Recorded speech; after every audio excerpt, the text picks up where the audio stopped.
Hello everyone and welcome back to the channel for the final installment of my game of Heroes of Normandy employing the solo mode in a meeting engagement. Before I get going, huge apologies for the abrupt cutoff in my previous video. My poor phone seems to struggle these days to cope with videos that are more than an hour long, so I try to run down as I approach that dreaded 50 minutes, but evidently I didn't get to a good stopping point. So sorry about that, but appreciation to all of you who have been following this mini series I've been doing, as always. And without too much ado, let's get back into the battle. It's the final turn of the game, and the result is on a knife edge. I have eliminated 2 of the 4 German units I need to eliminate to score a win. They have eliminated 2 of the 3 units that they need to destroy on my side in order to defeat me. So although the casualties have been even, I am getting the worst of it. If I can hold out through turn 7, I can secure a draw. If I can miraculously bump off 2 German units this turn, then I will scrape a victory. Let's see what happens. So it's the orders phase of turn 7. And the German AI is entitled to draw another of these cards. Ooh, okay. So it is go. Oh, rats. That gives him a ridiculous amount of mobility. Okay. We'll see what happens when he places an order on one of his units. In the meantime, I've got to think about placing mine. Now, on quite a few turns, I've given the first go to my mortars, but I'm very concerned about their safety now because there is a Zundap with a heavy machine gun right there with a good line of sight to them. So I have to take a chance on destroying that thing. And the only one of my units that's in a position to do anything, as you can see, I'm sadly depleted. There's Henry, the lieutenant, who is the only one who can put a stop to that. My Bren team is somewhat out of position now. I need to do something about them. But the problem is I daren't, because all of my remaining units are perilously weak. And if I risk any movement on this turn, there's a chance that a German mine might blow me to Kingdom Come. And if I lose one more unit, I lose the game. So this is agonizing. So I'm going to give Henry the first order token in the hope that he can somehow do something about that German motorbike. The very next order, unsurprisingly, will be to the mortars, because if they're still around, I want them to plop around on those units over there. And of course, the third order will be to my Bren gunners. I don't really know what they'll be able to do. I may end up just forfeiting it, but if that's what I end up doing, that's what I end up doing. So the Germans, in the meantime, get their 1 order token, and they are unsurprisingly, well, this is a tricky one, you see. They could place it on the Zundap. The Zundap is beautifully positioned to take a shot and win the game by wiping out my mortars. However, they are a vulnerable unit, so I have a difficult decision to make on the AI's behalf because it's a bit 50-50. I think I'm going to roll off for it. On a 1, 2, or 3, they will assign the attack order to one of these units, or actually no, better yet, they will assign it to Oberleutnant Hauser, who has got line of sight to Henry over there. And that might be the way forward. Or maybe them if they can throw a grenade or 2. It's a difficult one. On a 4, 5, or 6, it'll go to the Zundap. Let's see what the decision is. It's a 3, okay. Now Hauser still generates a firepower of 2. So he can potentially do some damage to the lieutenant. It's not going to be a game-winning shot for him, but he has the potential to cause problems. So they'll take the chance on him.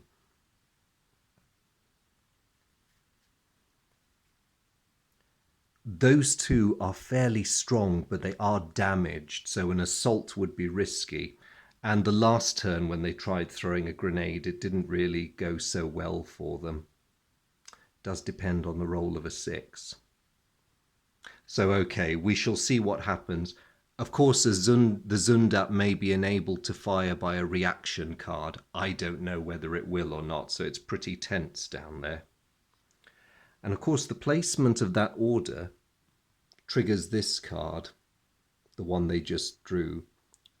2 of the AI concealed units which are nearest to an objective move 2 squares towards it. This movement action should not result in the revelation of those units. I didn't read that so closely when I first drew it.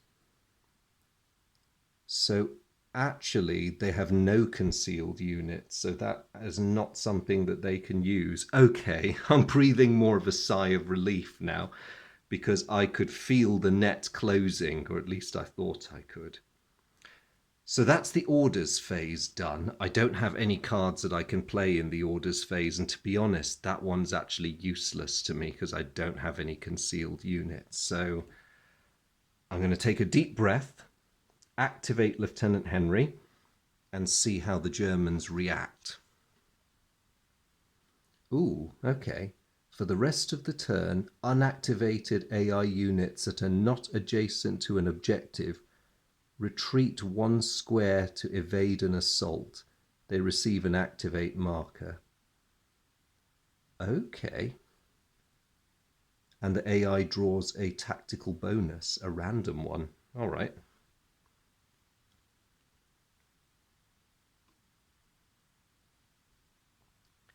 So, unactivated units that are not adjacent to an objective retreat 1 square to evade an assault. Okay, that's an unusual one.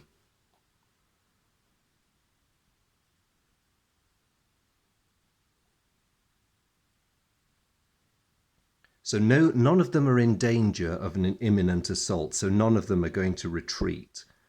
And to be perfectly honest, I'm not going to be throwing any assaults at them, so that may end up being a bit useless, but they do get to draw the tactical bonus, so I will just have a riffle in the tactical bonus bag. And they have drawn...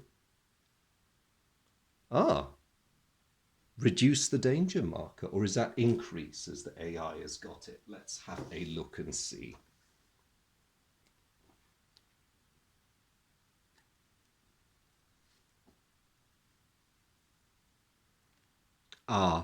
For the AI, it's moved the marker up 1 space. Okay, that is not good news for me. Hasn't triggered any additional effects, but the next one will. So that is not an encouraging thought. Okay. I think that will be that. No, nothing else? Henry can fire? Okay, Henry. Everything depends on this. Wipe out that machine. He gets a +1 against it. Do I have any scary things that can support him? No. Everything hinges on the dice roll. And I got a 2. Too low. We didn't even damage the Zundat. And now the Germans get their turn. Oberleutnant Hauser can no doubt hear the firing, so he is going to take a shot at Henry. And actually he gets a 2, so he's proven to be just as bad a shot. Okay, I can live with that. Meanwhile, I'm going to get my mortars going. And the Germans are going to respond with, an assault. Okay. Now, this is a difficult one for them because they have yet no units capable of assaulting the 2-inch mortar. But that unit is in assault range of the lieutenant. Now, the only thing is, the Germans don't presently have any assault bonuses.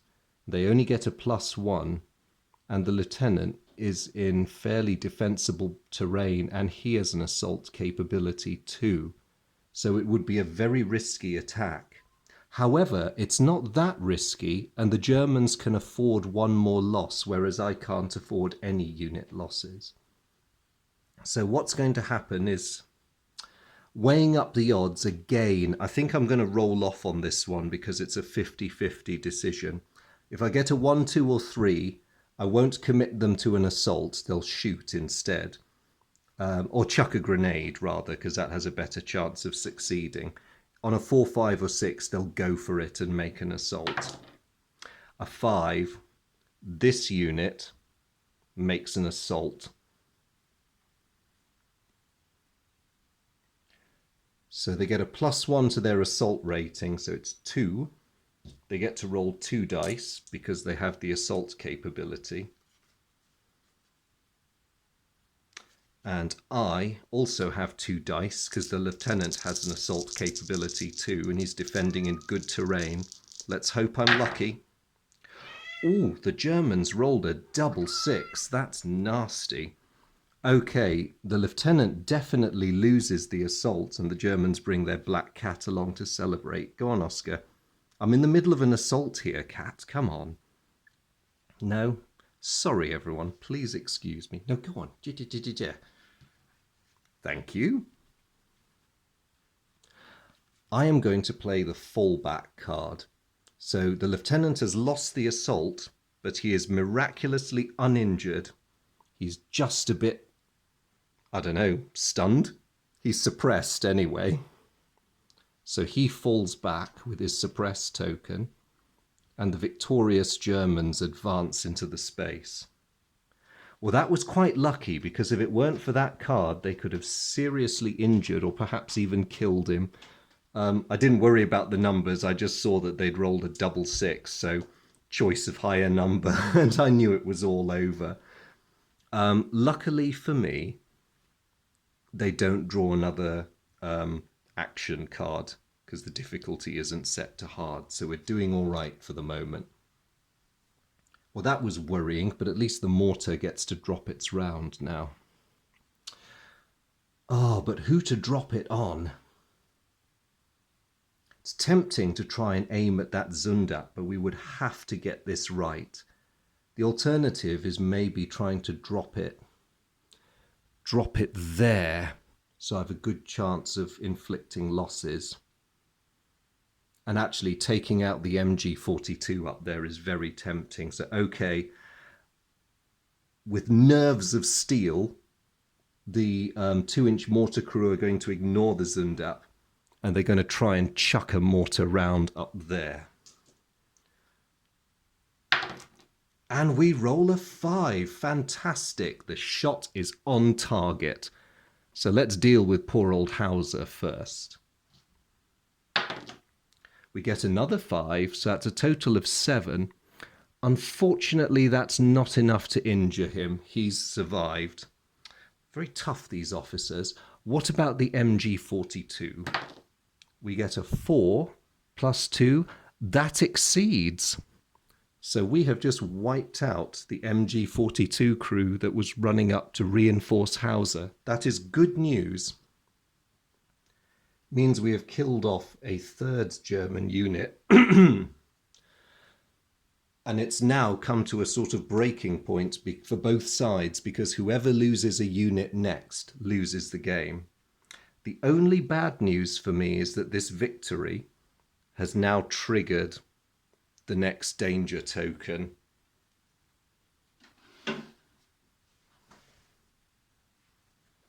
So let's see what happens. The Germans get,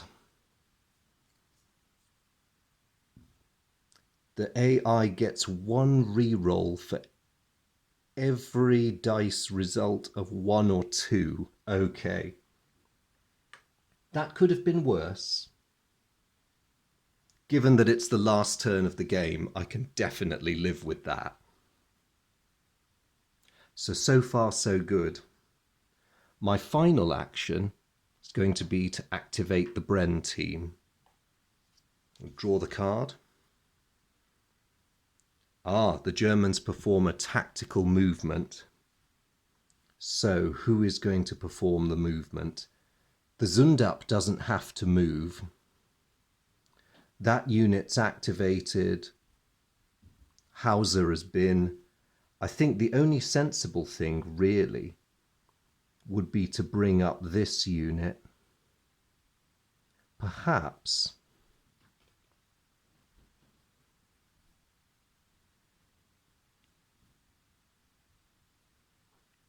it's a tricky one. I mean, Henry has gone this turn, so if they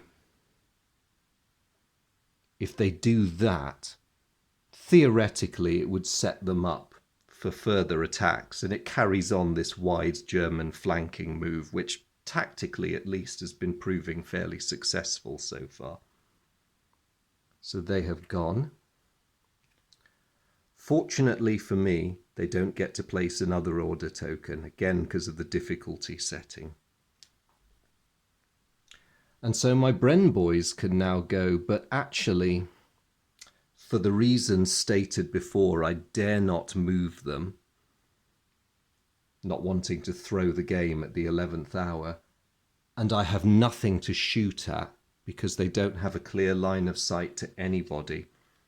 So they're actually just going to forfeit their turn and do nothing because I can do nothing with them.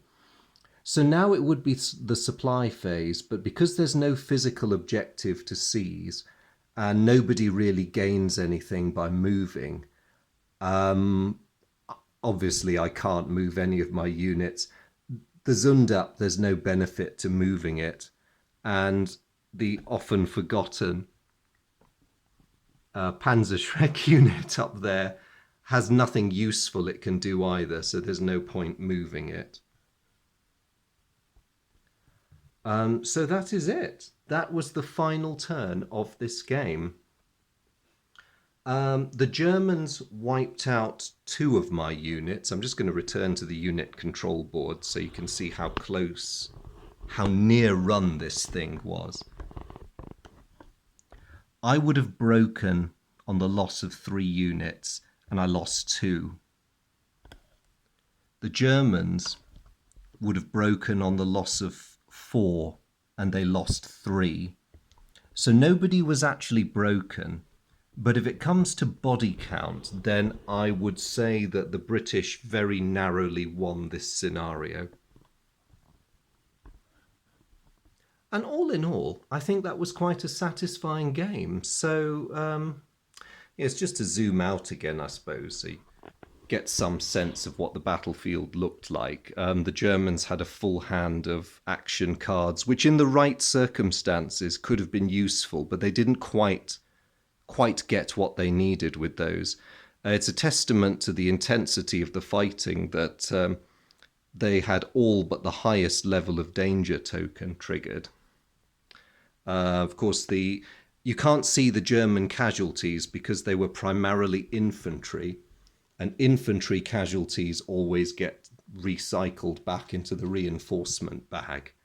You can see from these that they went through a fair number of reaction cards and also burned through a goodly number of action cards too. So, how do I think that went? Overall, I really enjoyed that game. I have enjoyed every game I've played with the solo mode, and this one, although quite experimental in nature, was no different. I think my method of stacking all of these when you're dealing with a balanced AI works well because you really have no idea what manner of danger token you're going to get until the very last minute. Now, what about the assignment of enemy units as an objective in their own right? I think that worked pretty well for the most part. I don't know how much it was down to my dispositions, but the sense I had in this game was that the German player always had a fairly clear idea of what targets to go for, which units to attack, and in what circumstances, and also when to flank round them. Again, the logic trees that the AI is provided with in this game are very much for guidance, and the rule of common sense seem to generally prevail. The only observation I would make is that casting your force in the role of the objective as well as being the enemy does guarantee that the German player, or whoever you're fighting, the AI player, will be aggressive, because if you are the objective, then they're going to come after you. They're not going to sit there and wait for you. They will make a move on you. Now this can be a good and a bad thing. The way the reaction system works particularly means that the I guess, would have quite a lot of opportunities to try and advance before you can, seize cover before you can. But again, that depends on what reaction cards are drawn. So I probably need to run this sort of game a few times to get a real feel for it. But you will be attacked, rest assured of that. Now, if you can place your forces well, and if you have units with good opportunity fire capability, that could play to your advantage. On the other hand, if your force mix is not optimized for that kind of fighting, then you may struggle. One thing I can say is the impression this game left me with is that it certainly won't be boring. I was worried. Despite my initial success against the Germans, wiping out one of their units early, they had me deeply concerned for most of the game. And to me, that is the mark of a very good game. It was engaging, there was a great narrative to it. It kept me busy, certainly gave me lots to talk about, which is no bad thing in an exercise like this. So, yeah, I'm quite happy with how that turned out. And I will definitely be setting up more meeting engagements. Perhaps maybe I'll experiment with a greater variety of units, perhaps a larger battle. I may have to sit down and have a good think about what exactly I'm going to do so that nothing too wild happens. But this is, after all, Heroes of Normandy, and it's meant to be fairly Hollywoody, with lots of excitement and big explosions and heroes winning the day. So why not? But to sum up, I think this has only increased my opinion of the solo system for its adaptability. The trick is, I think, and I said this in my previous video, not to adhere to its principles too rigidly and to apply the common sense guiding principle. If something doesn't make sense, find an alternative, or maybe even if you're stuck with a situation you can't work out, just roll a dice, a 1, 2, 3, 4, 5, or 6, and just make the decision for the AI that way. I mean, you could argue that maybe I should have, in the last turn, given the Zundap a fire order so that it could have a good chance of wiping out the mortars. But then, you know, in the chaos of battle, people sometimes make suboptimal decisions. And it wasn't too unreasonable. If that assault had killed the lieutenant, then I would have lost the game then and there. And with a roll of 6, if it weren't for my card saving him, maybe I would have. So there we go. But I think that's enough from me. I regard this experiment as successful, but I would love to hear your thoughts, whether you're trying anything similar with the solo system, anything you've spotted in this series that's given you ideas, any questions you might have, and also suggestions. I always welcome suggestions and corrections because it's great to have that dialogue with all of you. And so I look forward to whatever rolls in as a result of this series. But there's not really anything more to say, so I'll close there. As ever, I'd like to say a huge thank you to all of you for tuning in and watching this. I'm waving madly at my veterans, and I just want you fellows to know how much I appreciate you having taking the time to watch these. Always great to have your company and to see you. To anyone, as always, who may be visiting my channel for the first time, you are very, very welcome. If Heroes of Normandy has brought you here, an interest in that game, please do have a look at some of my other videos on the channel. Or if it's just wargaming in general, fantastic hobby that it is, please do have a shop round and see, look at some of the other things that I've put up and see if anything catches your fancy. Either way, you are more than welcome. It's been really grand having you all along for the ride, and I look forward to seeing you again soon. Thank you very much for tuning in. Bye.